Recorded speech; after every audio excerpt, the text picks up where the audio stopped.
Buenas, mi nombre es Kelly-Joana Vilarrieta, soy estudiante de Química cuarto semestre y el día de hoy les estaré haciendo una breve exposición acerca de los fenómenos de la electricidad, del cual trataremos hoy de la resistencia eléctrica, corriente eléctrica, circuitos en serie y paralelo y qué es un generador eléctrico. A continuación, la breve explicación acerca de estos temas y de qué tratan, de cómo funcionan. A continuación hablaremos de los fenómenos eléctricos, el cual está presentado por mi persona Kelly-Joana Vilarrieta, Química cuarto semestre. El primer tema del que trataremos es acerca de la corriente eléctrica. ¿Qué es la corriente eléctrica? La corriente eléctrica es el flujo neto de cargas eléctricas que circula de forma ordenada por un medio material conductor. Dicho medio material puede ser sólido, líquido o gaseoso, y las cargas son transportadas por el movimiento de electrones o iones.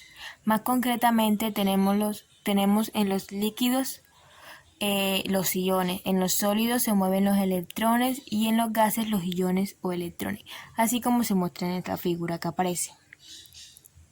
Bueno, ahora tenemos los tipos de corriente eléctrica, el cual van dependiendo de la temporalidad del sentido de la corriente eléctrica. Podemos distinguir dos tipos, el cual son la corriente eléctrica continua, el cual es el flujo de electrones que se produce siempre en el mismo sentido, y la corriente alterna, el cual es el sentido de circulación de los electrones cuando cambian de forma periódica.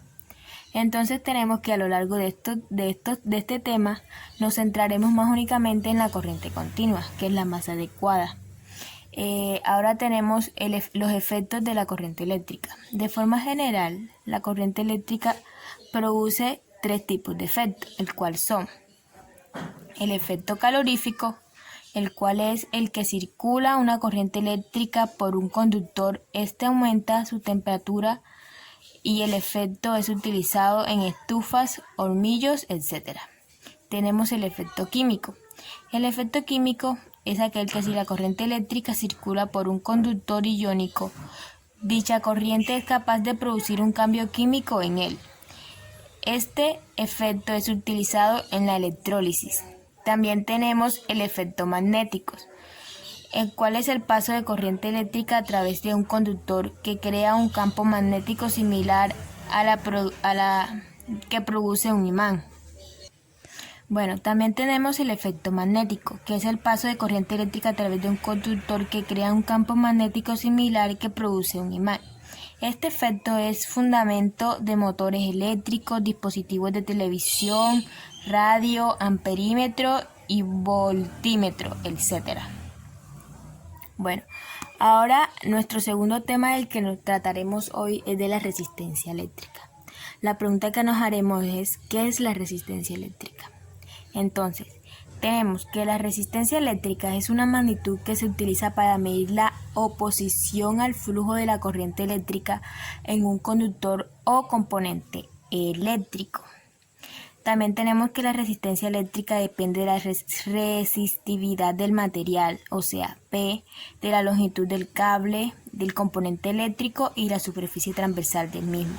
La fórmula es corriente eléctrica es igual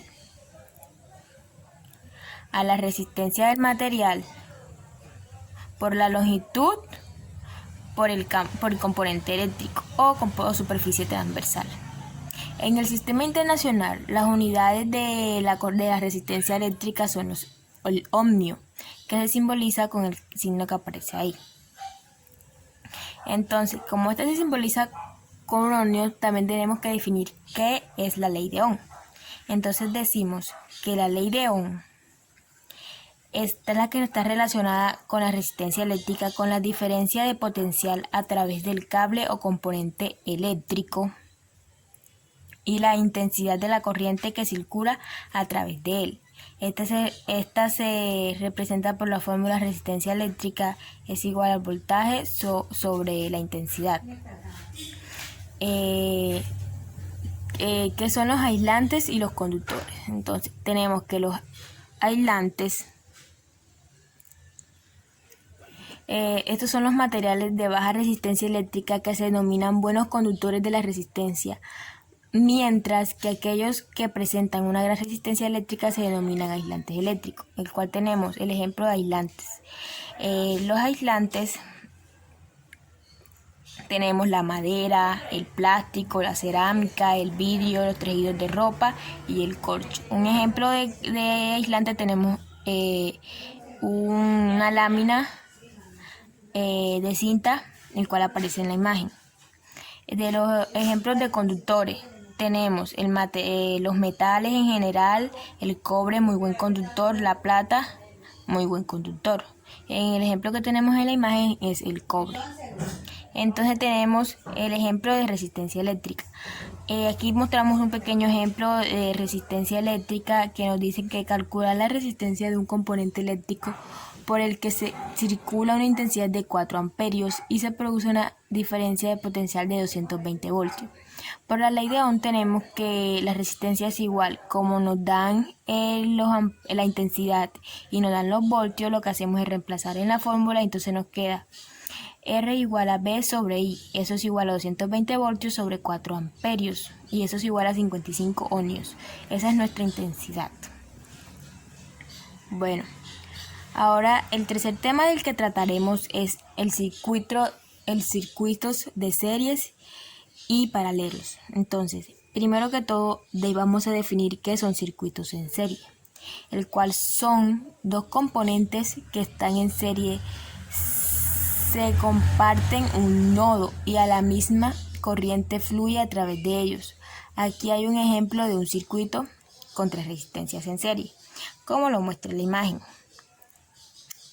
Esta imagen nos quiere decir que solo hay una forma para que la corriente fluya en el circuito anterior. Empezando del terminal positivo de la batería, el flujo de corriente primero se encontrará con R1, como se ve en la imagen. Luego, de allí, la corriente va a fluir directamente a R2, luego a R3 y finalmente de vuelta al terminal negativo de la batería. Nótese que solo hay un camino que la corriente pueda seguir. Estos componentes están en serie, así como se muestra en la imagen. Bueno, ahora continuamos por definir qué son los circuitos en paralelo. Los circuitos en paralelo son los componentes que comparten dos nodos en común. Están en paralelo. Aquí hay un ejemplo de un circuito en paralelo, el cual es de una batería. Como se muestra en la imagen, entonces decimos que del terminal positivo que se ve ahí, que se muestra en la imagen, de la batería la corriente fluye por R1, R2 y R3. El nodo que conecta la batería a R1 decimos que también está conectada a la de la resistencia. Entonces, los otros terminales de esta resistencia son similares unidos y luego se juntan en el terminal negativo de la batería. Hay 3 caminos distintos que pueden tomar la corriente antes de regresar a la batería, por lo que se dice que las resistencias asociadas están en paralelo. De este modo también podemos decir que mientras que los componentes estén en series tienen la misma corriente atravesándolos, los componentes en paralelo tienen el mismo voltaje aplicándolo a través de ellos. Y si son en serie es de corriente y en paralelo es de voltaje, son los que se mantienen constantes. Ahora por último vamos a hablar de qué es un generador eléctrico. Bueno, decimos que un generador eléctrico es una máquina rotativa capaz de producir energía eléctrica mediante la transformación de energía mecánica. Habitualmente este tipo de equipos produce energía eléctrica a partir de energías de otra naturaleza, como puede ser la hidráulica, la eólica, el vapor, el aire comprimido y el nuclear, etc. Como se muestra en la imagen, esa es una breve imagen de cómo es un generador eléctrico. Bueno, ahora tenemos que los aspectos importantes de un generador eléctrico y tenemos un aspecto que según se desprende de la ley de Faraday, cuando hacemos girar una bobina en el interior de un campo magnético se produce una variación de flujo de dicho campo, generando una corriente eléctrica. Entonces decimos que el generador eléctrico se compone de tres partes funcionales. El rotor, el cual es la parte de movimiento accionada por el motor. El motor en accionamiento, el cual en función del tipo de energía que se utilice para generar el movimiento, su diseño es diferente. Por ejemplo, puede ser una turbina si se emplea agua o vapor, o un motor de combustión si se usa gasolina o gas. Tenemos que los generadores eléctricos se pueden dividir en dos grupos, que son los alternadores y los dinamos. Los alternadores se definen o son aquellos que generan electricidad en corrientes alternas. El elemento inductor es el rotor y el inducido el estator. Ejemplo, un grupo electrógeno. Y ahora tenemos los dinamos, que son aquellos que generan electricidad en corrientes continuas. El elemento inductor es el estator y el inducido es el rotor. Ejemplo, el dinamo de una bicicleta. Es el ejemplo más congruente para esto. Bueno, ya ha finalizado nuestra pequeña exposición. Le doy muchas gracias. Bueno.